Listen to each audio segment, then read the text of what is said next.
Hello friends, आज की ताज़ा खबरों में आप सभी का स्वागत है। झारखंड की तमाम छोटी बड़ी खबर इस वीडियो में देखने को मिलेगी। सबसे पहले बड़ी खबर, पहली से लेकर 8वीं तक के बच्चों की परीक्षा अगस्त में। एक बड़ी खबर की, झारखंड के सरकारी स्कूलों में पहली से लेकर 8वीं तक के 32 लाख विद्यार्थियों का अगले महीने परीक्षा होगा। ये परीक्षा मई से जुलाई तक उपलब्ध कराए गए डिजिटल कंटेंट के आधार पर लिया जाएगा। शिक्षक छात्र छात्राओं को घर तक प्रश्न पत्र उपलब्ध कराएंगे, जिसे ओपन बुक से सॉल्व कर जमा करना होगा। स्कूली शिक्षा और साक्षरता विभाग इसकी तैयारी कर रहा है। झारखंड शैक्षिक अनुसंधान और प्रशिक्षण परिषद की ओर से कक्षावार प्रश्न पत्र तैयार कर सभी जिलों को मेल किया जाएगा। इसके साथ ही इस कोरोना काल में परीक्षाओं का दौर शुरू होने जा रही है। 12 सितंबर को नीट की परीक्षा होगी, जिसको लेकर आज यानी कि 13 जुलाई से आवेदन की प्रक्रिया शुरू हो जाएगी। नए केंद्रीय शिक्षा मंत्री धर्मेंद्र प्रधान ने इसकी घोषणा की है। इसी के साथ ही अगली बड़ी खबर, नजदीक है कोरोना की तीसरी लहर। एक बड़ी खबर की, इंडियन मेडिकल एसोसिएशन ने कोरोना पर चेतावनी दी है। कहा है कि तीसरी लहर नजदीक है और ऐसे में टूरिज्म और धार्मिक यात्राएं कुछ और महीने इंतजार करा सकते हैं।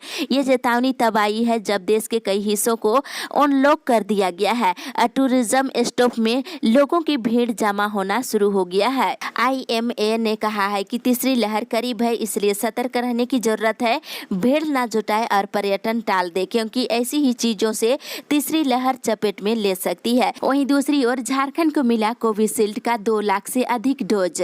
झारखंड समेत कई राज्यों में लगातार वैक्सीन की किल्लत हो रही है। झारखंड के भी कई जिलों में वैक्सीन खत्म हो गई थी, जिसके कारण वैक्सीनेशन अभियान बंद हो गया था। लेकिन झारखंड सरकार के आग्रह पर केंद्र सरकार ने कोविशील्ड का 2,57,790 डोज भेज दिया है, जो अलग अलग जिलों में भेजा जाएगा। झारखंड को वैक्सीन मिलने के बाद लोगों ने राहत की सांस ली है। आपको बता दें, अब 13 जुलाई यानी आज से जहां जहां टीकाकरण अभियान बंद था, वहां फिर से टीकाकरण अभियान चलाया जाएगा। इसी के साथ ही अगली बड़ी खबर, झारखंड में मानसून हुआ कमजोर।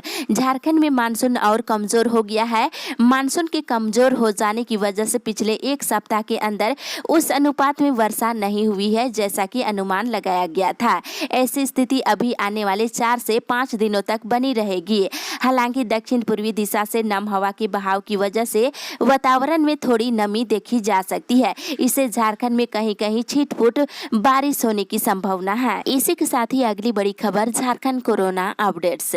झारखंड पिछले 24 घंटे के दौरान कोरोना के 43 नए मरीज मिले हैं, जिसमें बोकारो से 5, देवघर से 2, धनबाद से 4, दुमका से 1, पूर्वी सिंहभूम से 10, गुमला से 4, जामताड़ा से 1, कोडरमा से 3, पलामू से 1, रांची से 8 और साहिबगंज जिले से 4 नए मरीज मिले हैं।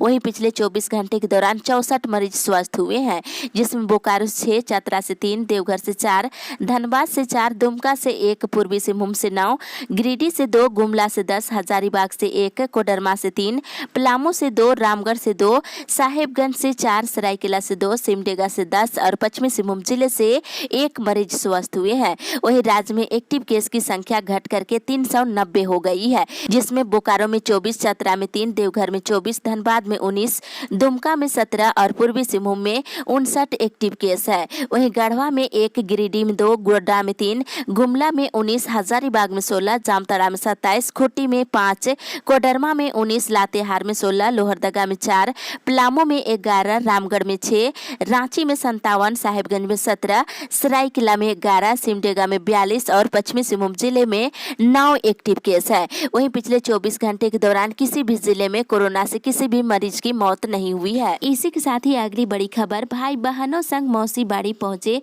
भगवान जगन्नाथ। कोरोना महामारी के कारण भगवान जगन्नाथ को इस वर्ष भी अपने भाई बहन के साथ श्रद्धालुओं के कंधे पर सवार होकर मौसी बाड़ी जाना पड़ा। इससे पूर्व सोमवार की सुबह विधि विधान के साथ भगवान जगन्नाथ की पूजा अर्चना की गई है।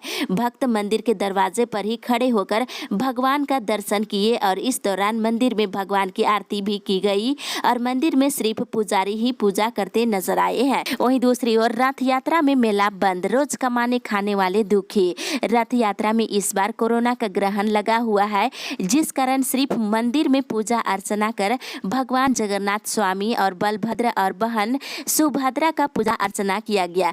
रथ यात्रा में लगने वाली मेला पूरी तरह से बंद रही और बाहर के आने वाले श्रद्धालु भी नहीं पहुंचे, जिस कारण एक तरफ भक्तों में मायूसी दिखी है, वहीं दूसरी तरफ मेले में अनेक लोगों का रोजगार में भी प्रभाव पड़ा है। इसी के साथ ही अगली बड़ी खबर, अब 1 महीने के अंदर होगी हादसे में मौत की जांच। इधर राहत भरी खबर है कि सड़क हादसे में मौत के बाद परिजनों को बीमा की राशि नहीं मिल पाती है। अब राज्य में हादसे में जान गंवाने वाले को समय पर बीमा मिल सके, इसके लिए सड़क हादसों के मामलों में 1 महीने के भीतर 14 बिंदुओं पर जांच कर इसकी report motor accident claim tribunal को भेजी जाएगी। राज्य पुलिस मुख्यालय ने इस संबंध में एक पुलिस आदेश जारी किया है। वहीं दूसरी ओर राज्य में होटल और रेस्टोरेंट की रैंकिंग करेगी सरकार। राज्य के लोगों को गुणवत्ता युक्त बेहतर खाना उपलब्ध कराने और प्रतिष्ठान में साफ सफाई रखने के लिए राज्य में संचालित होटल और रेस्टोरेंट समेत अन्य खाद्य प्रतिष्ठानों की रेटिंग की जाएगी। इसके तहत बता दें, राज्य के 1000 खाद्य प्रतिष्ठानों की हाइजीन रेटिंग करने का लक्ष्य रखा गया है। इसी के साथ ही अगली बड़ी खबर, द्रौपदी मुर्मू उड़ीसा के लिए रवाना, नए राज्यपाल आ जाएंगे। रिटायरमेंट के बाद राज्यपाल द्रौपदी मुर्मू सोमवार को अपने पैतृक आवास उड़ीसा के लिए निकल गई है। मुख्यमंत्री हेमंत सोरेन उन्हें कल विदाई देने एयरपोर्ट पहुंचे थे। आपको बताते चले, नए राज्यपाल रमेश बैस आज शाम के 5:40 पर रांची पहुंचेंगे। जानकारी के अनुसार एयरपोर्ट पर मुख्यमंत्री हेमंत सोरेन, कैबिनेट मंत्री, मुख्य सचिव के साथ सरकार के आला अधिकारी मौजूद रहेंगे। नए राज्यपाल को गार्ड ऑफ ऑनर दिया जाएगा। इसके बाद कल दोपहर राज्यपाल के रूप में रमेश बैस शपथ लेंगे। इसी के साथ ही अगली बड़ी खबर, आंगनबाड़ी संघ ने मनाया मांग दिवस। अखिल भारतीय आंगनबाड़ी सेविका सहायिका फेडरेशन के आह्वान पर झारखंड राज्य आंगनबाड़ी सेविका सहायिका पोषण सखी संघ के द्वारा ICDS को मजबूत करने के लिए बजट आवंटन में वृद्धि और आंगनबाड़ी कर्मचारियों का नियमितीकरण सहित न्यूनतम वेतन, पेंशन और सामाजिक सुरक्षा के लिए निजीकरण के खिलाफ कल मांग दिवस मनाया गया। वहीं जमकर प्रदर्शन किया गया है। इस अवसर पर बताया गया है कि 4 महीने से आंगनबाड़ी कर्मियों को मानदेय नहीं मिलने से भूखमरी जैसी स्थिति उत्पन्न हो गई है। वहीं दूसरी ओर वाहन मालिकों की हड़ताल जारी। आम्रपाली कोल परियोजना में वाहन मालिकों का हड़ताल 8वें दिन भी जारी रहा। वाहन मालिक अपने बकाये भाड़ा एवं भाड़ा वृद्धि की मांग को लेकर अड़े हुए हैं। 8 दिनों से कोयला का एक भी छटाक लोकल सेल के माध्यम से उठाव नहीं हो पाया है। इसी के साथ ही अगली बड़ी खबर, पंचायतों के कार्यकाल बढ़ाने पर नए राज्यपाल लेंगे फैसला। एक टेंशन पर चल रहे पंचायतों के निर्वाचित जनप्रतिनिधियों का कार्यकाल 15 जुलाई को खत्म हो रहा है। पंचायतों के कार्यकाल समाप्त होने से पहले राज्य सरकार फिर अध्यादेश लाकर गांव की सरकार का कार्यकाल बढ़ाने में लगी है। पंचायती राज विभाग के प्रस्ताव पर वित्त विभाग और मुख्यमंत्री की सहमति मिलने के बाद अध्यादेश को राजभवन भेजा गया है। राज्यपाल से मंजूरी मिलने के बाद 6 महीने के लिए पंचायतों का कार्यकाल बढ़ाया जाएगा। इसी के साथ ही अगली बड़ी खबर, सभी जिलों के पदाधिकारियों और सदस्यों की सहभागिता में हुई झारखंड राज्य उर्दू शिक्षक संघ की जूम मीटिंग। झारखंड राज्य उर्दू शिक्षक संघ की जूम मीटिंग कल हुई है, जिसमें झारखंड के सभी जिलों के पदाधिकारी और सदस्य शामिल हुए और मीटिंग के दौरान झारखंड राज्य उर्दू शिक्षक संघ का कुटुंब ऐप से जोड़ने का स्वागत किया गया है और तय किया गया है कि अधिकाधिक सदस्यों को इस ऐप से जोड़ा जाएगा। वहीं पूरे राज्य से प्रथम 3 वैसे सदस्यों को सम्मानित किया जाएगा जो अधिक सदस्यों को इस ऐप से जोड़कर सर्वाधिक अंक अर्जित करेंगे। इसी के साथ ही अगली बड़ी खबर, महंगाई के खिलाफ कांग्रेस ने फूका आंदोलन का बिंगुल। पेट्रोल, डीजल और रसोई गैस की कीमतों में लगातार हो रही मूल्य वृद्धि के खिलाफ आंदोलन कार्यक्रम की रूपरेखा कांग्रेस ने तय कर ली है। इसके तहत 17 जुलाई को सभी जिला मुख्यालय में 5 किलोमीटर की साइकिल यात्रा निकाली जाएगी। साथ ही बढ़ती महंगाई को लेकर केंद्र सरकार के खिलाफ जमकर आंदोलन किया जाएगा। इसका नेतृत्व वित्त मंत्री रामेश्वर उरांव करेंगे। कांग्रेस कमेटी के प्रवक्ता आलोक कुमार दुबे ने बताया है कि अखिल भारतीय कांग्रेस कमेटी के निर्देश अनुसार 19 जुलाई को राज्य भर के सभी पेट्रोल पंपों पर हस्ताक्षर अभियान चलाया जाएगा। वहीं 28 जुलाई को रांची में प्रदेश स्तरीय विरोध मार्च निकाला जाएगा। इसी के साथ ही अगली बड़ी खबर, 200 मकानों को नोटिस भेज RRDA ने मांगा नक्शा। बिना स्वीकृत भवन प्लान के निर्माण करने वालों के खिलाफ रांची क्षेत्रीय विकास प्राधिकार ने मेगा अभियान शुरू किया है। इसके तहत RRDA की ओर से अभियंताओं की 2 टीम गठित की गई है, जो क्षेत्र में जाकर भवनों की जांच कर रही है। भवन मालिकों से स्वीकृत नक्शा मांगी जा रही है और जांच के क्रम में नक्शा नहीं दिखाने वालों के घर के बाहर नोटिस चिपका दी जा रही है। नोटिस में 1 सप्ताह के अंदर भवन मालिकों को नक्शा जमा करने का समय दिया जा रहा है। वहीं दूसरी ओर सीएम ने भगवान जगन्नाथ से की राज्य की सुख समृद्धि की कामना। मुख्यमंत्री हेमंत सोरेन सोमवार को रथ यात्रा के अवसर पर धुरवा रांची स्थित जगन्नाथ मंदिर पहुंचे। मुख्य मंदिर का पट बंद रहने के कारण बाहर द्वार से ही शीश झुकाकर भगवान से प्रार्थना की है और राज्यवासियों की सुख समृद्धि की कामना की है। इसी के साथ ही अगली बड़ी खबर, रिम्स में 82 दिन के बाद रूटीन सर्जरी शुरू। रिम्स में सोमवार से रूटीन सर्जरी की शुरुआत कर दी गई है। इसके अलावा न्यूरो सर्जरी विभाग और आर्थोपेडिक OPD की भी शुरुआत कर दी गई है। इसके साथ ही इधर राज्य में 125 नए ब्लड बैंक खोले जाएंगे। Jharkhand state AIDS control society के परियोजना निदेशक भुवनेश प्रताप सिंह ने कहा है कि झारखंड राज्य में किसी जरूरतमंद व्यक्ति को रक्त के लिए इधर उधर न भटकना पड़े, इसके लिए झारखंड राज्य एड्स नियंत्रण समिति की ओर से 125 नए ब्लड बैंक खोले जाएंगे। ब्लड बैंकों की स्थापना हेतु प्रक्रिया शुरू कर दी गई है। इसी के साथ ही अगली बड़ी खबर, राज्य में सूचना आयुक्त के पद है खाली, 2 लाख से ज्यादा अपील लंबित।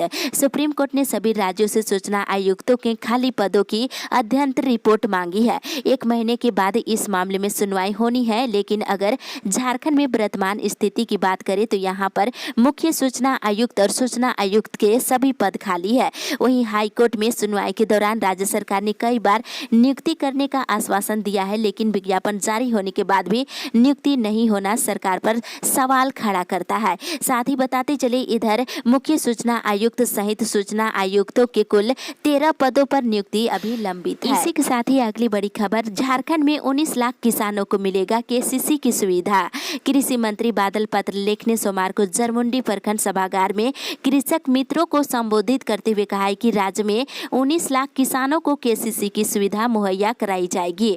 मंत्री ने कहा है कि राज्य सरकार किसानों के आर्थिक उन्नयन के लिए दृढ़ संकल्पित है। बादल ने कृषक मित्रों को निर्देश दिया है कि किसानों की समस्याओं से अवगत होकर इसके निराकरण की पहल करे। इसके अलावा वैश्विक महामारी कोरोना संक्रमण से बचाव को लेकर राज्य सरकार के द्वारा किए जा रहे उपायों की प्रशंसा करते हुए कहा है कि संभावित तीसरी लहर के लिए सबको काफी सतर्क रहने की आवश्यकता है। इसी के साथ ही अगली बड़ी खबर, ई निबंधन पोर्टल की तकनीकी खामियों को दूर करने की मांग। ई निबंधन पोर्टल की तकनीकी खामियां है, इसे दूर करने के लिए व्यापारी वर्ग लंबे समय से अनुरोध कर रहे हैं। इसके साथ ही उपभोक्ता फोरम कोर्ट में अध्यक्ष भी पदस्थापित नहीं है। साथ ही अन्य राज्यों की तर्ज पर झारखंड में वाहन पंजीकरण की प्रक्रिया को पेपरलेस करने की भी मांग उठ रही है। सोमवार को झारखंड चेंबर ऑफ कॉमर्स ने मुख्यमंत्री हेमंत सोरेन और विभागीय अधिकारियों को पत्र लिखा है। राजस्व भूमि सुधार विभाग के ई निबंधन पोर्टल पर जमीन का मौजा, अंचल, खाता नंबर, प्लॉट नंबर डालने पर निबंधित पट्टे का ब्यौरा निकल जाता था, लेकिन ये सुविधा पिछले 1 महीने से बंद होने के कारण लोगों को काफी कठिनाइयां हो रही है। इसी के साथ ही अगली बड़ी खबर, बढ़ती जनसंख्या के कारण बढ़ी बेरोजगारी और भूखमरी। जनसंख्या समाधान फाउंडेशन की ओर से ऑनलाइन बैठक का आयोजन कल किया गया।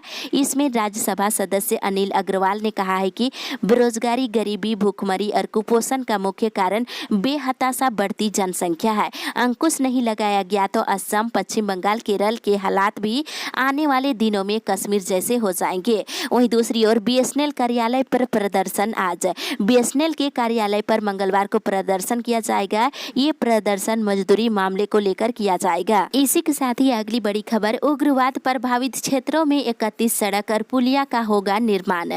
पूर्वी सिंहभूम जिले के उग्रवाद प्रभावित क्षेत्रों में आम जनता की सुविधा और आवागमन की बेहतर सुविधा प्रदान करने के लिए जमशेदपुर के सांसद विद्युत वरण महतो की अनुशंसा पर 31 रोड और पुल पुलिया का निर्माण किया जाएगा। इस संबंध में जमशेदपुर के सांसद की अनुशंसा होने के बाद उपायुक्त ने स्वीकृति के लिए सचिव को पत्र लिखा है। इसी के साथ ही अगली बड़ी खबर, सर्वप्रथम खतियान के आधार पर लागू हो स्थानीय नीति। आदिवासी मूलवासी जन अधिकार मंच के संयोजक लाल विभव सहदेव ने कहा है कि सर्वप्रथम खतियान के आधार पर स्थानीय नीति लागू होनी चाहिए। उन्होंने कहा है कि स्थानीय नीति को विकासात्मक कार्य से जोड़ना जरूरी है, चाहे वो नियोजन का मामला हो या फिर खान खनिज का आवंटन का हो। सभी जगह खतियान धारियों की भागीदारी सुनिश्चित करने को कहा है। इससे आदिवासी मूलवासियों का समग्र विकास हो सकेगा। साथ ही उन्होंने मुख्यमंत्री हेमंत सोरेन और वित्त मंत्री रामेश्वर उरांव के बयान का स्वागत किए हैं, जिसमें आदिवासी मूलवासी को सम्मानजनक भागीदारी